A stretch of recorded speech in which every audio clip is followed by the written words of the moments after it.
صوبہ خیبر پختونخوا ضلع مانسہرہ کی تحصیل اگی تناول یوسی کروڑی گاؤں سلبٹ کی خوبصورت مسجد اور مدرسہ ضیاء القرآن للبنین و للبنات ایک خوبصورت بلڈنگ جو دیکھنے والوں کو دور سے اپنی طرف اٹریکٹ کرتی ہے۔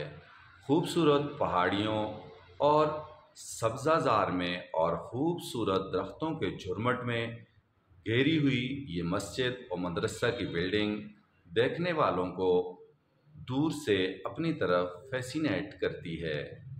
اس مسجد و مدرسہ کی جگہ محمد راشد شہید نے دی، اس کے بعد قاری محمد عارف شہید نے اس کو پایہ تکمیل تک پہنچایا اور یہ خوبصورت مسجد و مدرسہ ضیاء القرآن للبنین والبنات بنانے میں اہم کردار ادا کیا۔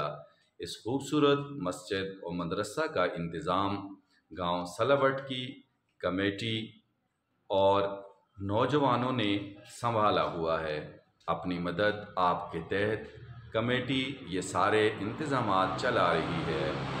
یہ خوبصورت مسجد صوبہ خیبر پختونخوا خصوصاً ضلع مانسہرہ تحصیل اگو کی بہت ہی خوبصورت ترین مسجد ہے، اور اس کے ساتھ ساتھ اس وقت اس کے مدرسہ ضیاء القرآن للبنین والبنات میں تقریباً 150 کے لگ بھگ طالب علم اور اسی طرح 100 کے لگ بھگ طالبات دینی اور دنیاوی تعلیم سے بہرہ مند ہو رہے ہیں۔